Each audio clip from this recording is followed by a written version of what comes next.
አንድ ሰው የጥምቀትን በዓል ከማክበሩ በፊት እነዚህን ሶስት ነገሮች ያውቅ ይመረጣል። የመጀመሪያው በዓሉ መጽሐፍ ቅዱሳዊ ነው። ማንም ሰው ከሆነ ቦታ ላይ አምጥቶ የሰጠን አይደለም። ለዚህ ነው አባቶቻችን ሲናገሩ ሰምታችሁ ከሆነ በተፈጠሩ አንዳንድ ሰጠገባዎች በዚህ በበዓለ ጥምቀት የጥምቀትን በዓል እናከብር ዘንድ የሚፈቅድልን አካል የለም፣ የሚከለክለንም አካል የለም ብለው ተናግረዋል። ትክክል ነው። የጥምቀት በዓል ሰላማዊ ሰልፍ የምናደርግበት አይደለም። የጥምቀት በዓል ታቦታቱን አጅበን በስነ ስርዓቱ እዚያ የሚደረገውን ስርዓት ፈጽመን ወደ መንበረ ክብራቸው የምንመልስበት ነው። ስለዚህ ከዚህ አንፃር አንደኛ መጽሐፍ ቅዱሳዊ ነው። እንደ ተራ ነገር የሚቆጠር አይደለም። አንድ ተቋም ወይም አንድ ድርጅት ሰፍሮ ቆጥሮ የሰጠን አይደለም። ከሆነ ሀገር የዘመን መለወጫ ጋር ከሆነ ሀገር የአየር ንብረት ጋር ለምሳሌ በረዶ ምናምን የሚሉ ሰዎች አሉ። ከሆነ ዛፍ ጋር የሚገናኝ አይደለም። መሰረቱ መጽሐፍ ቅዱስ ነው። ለምሳሌ አንድ ጥቅስ እናንሳ። በማቴዎስ ወንጌል ምዕራፍ 3 ላይ ያን ጊዜም ኢየሱስ በዮሐንስ ሊጠመቅ ከገሊላ ወደ ዮርዳኖስ መጣ ይላል። ልብ አድርጉ፣ ከገሊላ ወደ ዮርዳኖስ መጣ።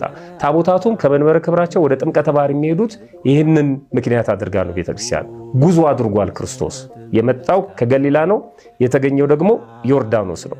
ዮሐንስ ግን እኔ በአንተ ልጠመቅ ያስፈልገኛል፣ አንተ ወደ እኔ ትመጣለህን ብሎ ይከለክለው ነበር። ኢየሱስም መልሶ አሁንስ ፍቀድልኝ፣ እንግዲህ ጽድቅን ሁሉ መፈጸም ይገባናልና እኔ በአንተ በመጠመቄ ትህትናዬ ሲነገር ይኖራል፣ አንተ ደግሞ እኔን በማጥመቅ ታላቅነትህ ሲነገር ይኖራል። ጥምቀት የሕግ ሁሉ መሰረት ስለሆነ ይህንን ሕግ መፈጸም ይገባናልና ተው አለው ይላል። ያን ጊዜ ፈቀደለት ማለት ዮሐንስ ፈቅዶለት አይደለም ክርስቶስ የተጠመቀው። ፈቀደለት ማለት ተወው ማለት ነው። ተወኝ ስላለው ተወው። ያን ጊዜ ኢየሱስ ከተጠመቀ በኋላ ወዲያው ከውሃ ወጣ። እነሆ ሰማያት ተከፈቱ፣ የእግዚአብሔር መንፈስ እንደ ርግብ ሲወርድ በእርሱ ላይም ሲመጣ አየ። እነሆ ድምፅ ከሰማያት መጥቶ በእሱ ደስ የሚለኝ የምወደው ልጄ ይህ ነው አለ ይላል። ይሄ መጽሐፍ ቅዱሳዊ መሰረት አለው። በዚህ መልኩ ነው በዓሉን የምናከብረው ማለት ነው። ሁለተኛው የጥምቀት በዓል የሃይማኖታችን አባቶች ሊቃውንተ ቤተክርስቲያን ማለት ነው የነሱ እጅ ሰፍረው ቆጥረው ቀምረው ቀንነው ያስቀመጡት ነው። ቀላል ምሳሌ ላንሳላችሁ። ጌታችን እንደተጠመቀ በዮርዳኖስ እንደተጠመቀ በቅዱስ ዮሐንስ እጅ እንደተጠመቀ መጽሐፍ ቅዱስ ይነግረናል። ትክክል ነው። ግን ጥር 11 ቀን እንደተጠመቀ ይነግረናል መጽሐፍ ቅዱስ? አይነግረንም። ስለዚህ ሌሎች ሰዎች ጥር 11 ቀን ጥምቀትን የማክበር ሞራል ምንም አይኖራቸውም። በሌላ ሀገር ያሉ የሃይማኖት ተቋማት ኢትዮጵያ ውስጥ ጥር 11 ቀን የጥምቀትን በዓል ሲያከብሩ በጣም ይገርመኛል። በምን ካላንደር ነው የሚያከብሩት? በአውሮፓውያን ካላንደር ነው። ስለዚህ የቤተክርስቲያን አባቶች ቀምረው ቆጥረው ቀምረው አስቀምጠውታል። ጥር 11 ቀን ጌታ ተጠመቀ። መቼ? ከሌሊቱ 10 ሰዓት። እንዴት ተጠመቀ? ጉዞ አድርጎ። ይሄን ሁሉ የሚነግሩን ይሄ ያሬዳዊ ዝማሬው፣ አለባበሱ፣ የበዓሉ ድባብ በሙሉ በቤተክርስቲያን ሊቃውንት ተቀምሮ የተሰራ ነው። ማንም ሰው የሰጠን ማንም ሰው የሚቀማን አይደለም። ይሄን ማወቅ ያስፈልጋል። ሶስተኛውና የመጨረሻው የጥምቀት በዓል ተራ ፌስቲቫል ወይም ካርኒቫል አይደለም። አንዳንድ ሰዎች ትንሽ ቀብጠው ነበር። ባለፉት 3-2 ዓመታት የጥምቀትን በዓል ፌስቲቫል እናድርገው የሚል ነገር ሁሉ ሲነገር ነበር። በጭራሽ ፌስቲቫል አይደለም።